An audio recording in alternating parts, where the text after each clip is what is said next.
Halo, Assalamualaikum warahmatullahi wabarakatuh. Selamat berjumpa kembali dengan saya dalam video pembelajaran sejarah. Ingat, belajar sejarah itu menyenangkan dan jangan sekali-sekali melupakan sejarah. Kalian bisa menonton atau menyaksikan video pembelajaran lainnya di channel YouTube Pak Agus Sejarah. Marilah sebelum mulai kita berdoa menurut agama dan kepercayaan masing-masing. Berdoa dimulai. Selesai. Terima kasih. Hari ini kita akan membahas tentang cara berpikir sejarah. Apa yang dimaksud dengan cara berpikir sejarah? Bagaimana cara berpikir sejarah itu? Marilah kita saksikan tayangan video pembelajaran berikut ini. Jika kalian perhatikan dari judulnya cara berpikir sejarah, kalian bisa melihat di dalam tayangan ini adalah gambar sebuah pohon. Anggap konsep sejarah itu adalah sebagai ujungnya. Konsep sejarah itu yaitu berkaitan dengan manusia, berkaitan dengan waktu, berkaitan dengan ruang. Kemudian, konsep sejarah ini juga berkaitan dengan peristiwa yaitu kronologis, kemudian diakronik, dan sinkronik. Apa yang dimaksud dengan kronologis, diakronik, sinkronik, ini yang akan kita bahas kemudian. Ini adalah tujuan pembelajaran kita. Jadi melalui pembelajaran ini diharapkan para siswa itu mampu yang pertama memahami pengertian sejarah, baik menurut bahasa ataupun istilah dan juga menurut dari para ahli. Yang kedua yaitu memahami objek sejarah atau manusia dalam lingkupnya ruang dan waktu. Kemudian yang ketiga memahami cara berpikir kronologis, diakronik, dan sinkronik. Ini adalah peta konsepnya. Konsep sejarah, kita akan membahas tadi pengertian sejarah, manusia dalam ruang dan waktu, kemudian cara berpikir sejarah. Ya. Nah, jika kalian perhatikan gambar berikut ini, gambar ini adalah family tree infografik atau infografik dari pohon keluarga atau pohon silsilah. Kenapa sih sejarah itu bisa diidentikan seperti pohon?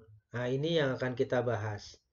Ya, kalau kalian perhatikan dari pohon silsilah ini ya, kalau dari bawah ini adalah silsilah dari diri kalian sendiri, yaitu dari ada pihak ibu, kemudian pihak bapak yang melahirkan kalian ya dari ibu, ya, kemudian ibu juga mempunyai orang tua, ayah dan ibu atau yang disebut dengan kakek dan nenek. Begitu juga dengan ayah. Ini yang kita sebut dengan kakek dan nenek. Dan seterusnya, ada misalnya cucu, kemudian buyut ya. Dan kalau di Jawa itu banyak sekali istilah ya. Ada udak-udak, gantung siwur dan sebagainya. Nah, ini baru beberapa tingkatan. Nah, bisakah kalian membuat pohon silsilah? Nah, ini gunanya untuk apa? Salah satunya adalah untuk mengetahui silsilah keluarga kalian. Nah, marilah kita lanjutkan di tayangan berikutnya. Nah, lalu apa hubungannya antara sejarah dengan pohon? Nah, sekarang kita lihat pengertian sejarah secara etimologis atau dari asal bahasanya. Dalam bahasa Inggris ini disebutnya history, artinya masa lampau. Kemudian dalam bahasa Yunani, historia, artinya ilmu, atau istor, artinya orang yang pandai. Jadi orang yang belajar sejarah itu orang yang pandai, orang yang bijaksana, karena dia bisa belajar dari masa lalu untuk dijadikan pedoman di masa depan. Kemudian dalam bahasa Jerman, Geschichte, artinya sesuatu yang telah terjadi, sedangkan dalam bahasa Arab, yaitu sejarah itu sajaratun, artinya pohon. Nah, dari sini jadi kita bisa tahu bahwa istilah sejarah itu artinya pohon. ya. Pohon silsila, ya, yang seperti pohon terbalik. Kalau pohon itu kan kalau diperhatikan adalah dari bawah itu ada akarnya, kemudian ke atas ada batangnya, kemudian ada dahan dan rantingnya. Kalau ini seperti pohon yang terbalik. Ini pengertian sejarah secara etimologis. Yang kedua, kita akan membahas pengertian sejarah menurut para ahli. Begitu banyak pengertian sejarah menurut para ahli, tetapi tidak saya tampilkan semuanya di sini. Saya akan hanya menampilkan beberapa pengertian sejarah menurut para ahli, yaitu menurut WJS Purwodarminto dalam Kamus Umum Bahasa Indonesia yang menyebutkan bahwa sejarah itu mengandung pengertian sebagai berikut. Sejarah itu berarti silsilah atau asal-usul. Sejarah itu juga berarti kejadian dan peristiwa yang benar-benar terjadi pada masa lampau. Dan sejarah itu berarti ilmu pengetahuan, cerita pelajaran tentang kejadian atau peristiwa yang benar-benar terjadi pada masa lampau. Ini menurut WJS Purwodarminto dalam Kamus Umum Bahasa Indonesia. Sedangkan menurut Profesor Muhammad Ali, yaitu bisa disebutkan bahwa dalam buku pengantar ilmu sejarahnya, mendefinisikan sejarah itu sebagai yang pertama, jumlah perubahan peristiwa, kejadian, dan kenyataan di sekitar kita, cerita tentang perubahan kejadian atau peristiwa dalam kenyataan di sekitar kita, dan ilmu yang bertugas menyelidiki perubahan kejadian atau peristiwa di sekitar kita.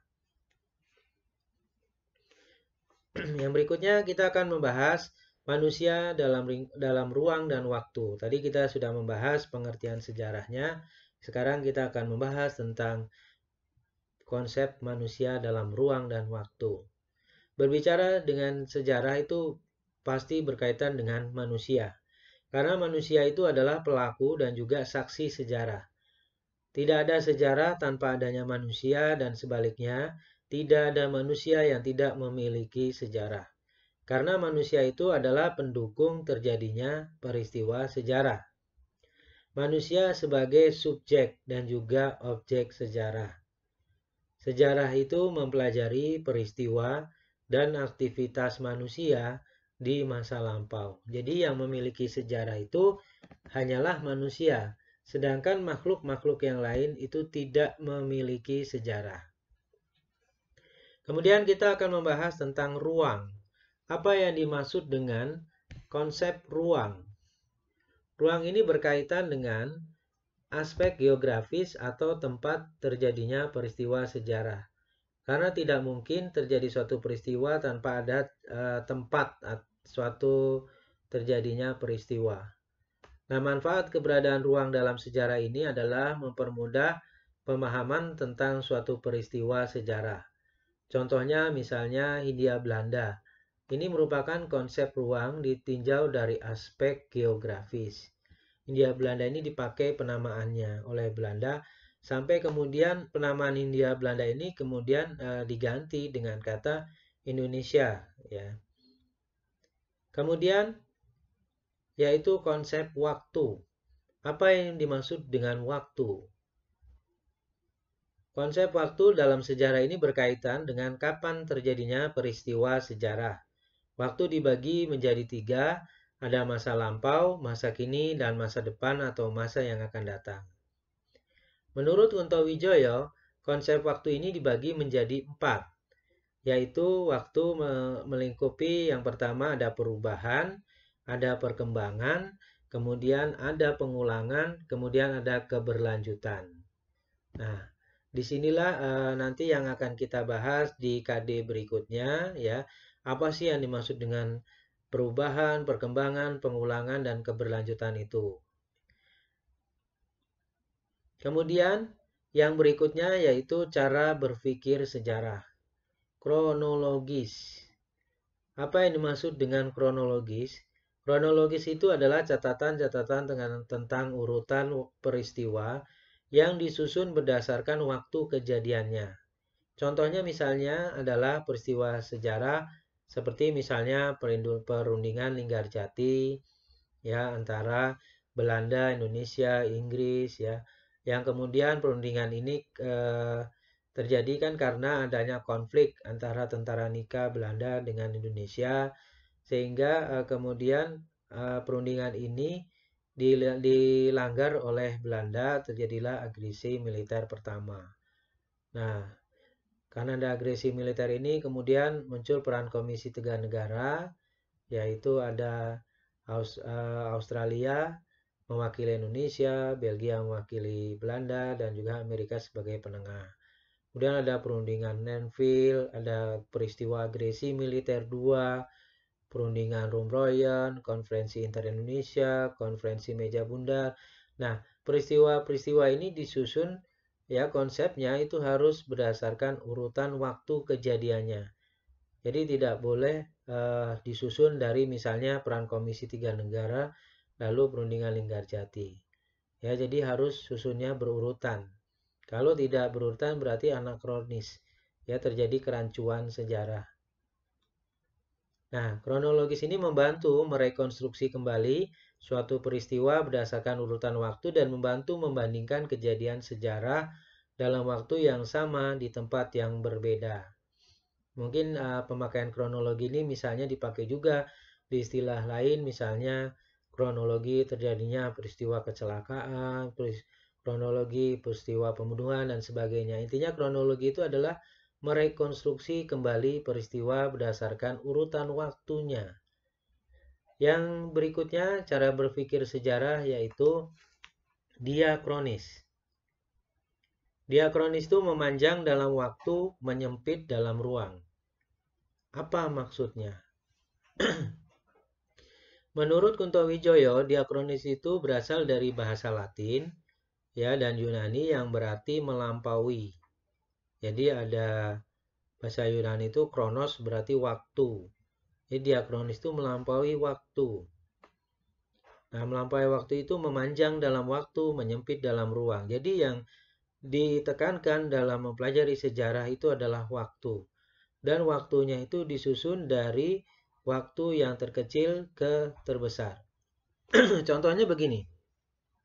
Ya, kalau kita susun urutan waktu peristiwa terjadinya, misalnya ini adalah angka-angka tahun sebelum masa aksara, itu ada yang disebut dengan masa praaksara.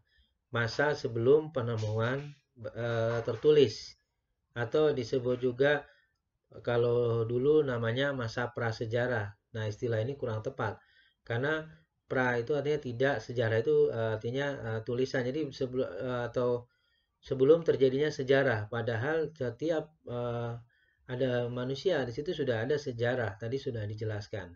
Oleh sebab itu makanya disebutnya masa praaksara, masa sebelum dikenal tulisan. Yaitu di Indonesia dengan di negara lain beda-beda. Ya, Indonesia memasuki masa aksaranya pada abad keempat atau abad ke-5 Masehi. Sebelumnya ini, ya, zaman ini belum dikenal tulisan. Ini adalah garis waktu. Contohnya juga misalnya diakronis adalah peristiwa tanam paksa dari tahun 1830 sampai 1870. Nah, ini peristiwanya ini kan dari tahun yang terkecil sampai tahun yang terbesar. Kemudian peristiwa revolusi fisik tahun 1945 sampai 1949. Yang berikutnya kita membahas tentang sinkronik. Dari bahasa Yunani yaitu sin dengan, dan kronos itu artinya waktu. Berarti dengan waktu atau bersamaan dengan waktu. Sinkronik ini menyempit dalam waktu, melebar dalam ruang. Contohnya misalnya yaitu latar belakang tanam paksa tahun 1830 sampai 1870. Ini bisa dilihat dalam aspek sosial, politik, ekonomi. Atau misalnya peristiwa reformasi tahun 1998 disebabkan oleh faktor politik, ekonomi, dan sosial. Nah, jadi sinkronik ini adalah suatu pendekatan yang digunakan oleh sejarah untuk melihat dari berbagai aspek yang ada. Nah, dalam melihat itu sejarah juga menggunakan latar belakang ilmu-ilmu yang lain, Bisa ilmu sosiologi ya untuk melihat aspek sosialnya, ilmu politik untuk melihat aspek politik, atau kita melihatnya misalnya dari aspek ekonomi, dari ilmu ekonomi. Ya, jadi bisa meminjam istilah-istilah yang ada di ilmu-ilmu sosial yang lain. Nah, ini disebutnya dengan pendekatan sinkronik, yaitu melebar dalam ruang. Nah, apa perbedaannya lalu antara diakronik dan sinkronik? Bisa kita lihat ya, sinkronik itu melebar dalam ruang. Ini aspek-aspek tadi. Diakronik ini memanjang dalam waktu. Jadi dari urutan waktu yang paling kecil atau paling muda ke waktu yang paling tua atau yang setelahnya. Kalau sinkronik sistemnya terstruktur, kalau diakronis ini terus bergerak, adanya hubungan kausalitas. Sinkronik itu bersifat statis, diakronik itu dinamis. Sinkronik itu menekankan struktur dan fungsi, sedangkan diakronik proses. Ini yang kelima digunakan dalam ilmu geografi, politik, ekonomi, sosial ekonomi, ini sosial dan ekonomi ya. Sedangkan diakronik ini digunakan dalam ilmu sejarah. Jadi diakronik ini adalah ciri khas dalam ilmu sejarah. Kemudian yang keenam yaitu sinkronik bersifat deskriptif integratif, sedangkan diakronik bersifat naratif dan berproses. Ya, terima kasih. Semoga tayangan video pembelajaran ini dapat bermanfaat bagi kita semua. Wassalamualaikum warahmatullahi wabarakatuh. Viva Historia, Historia Magistra Vitae.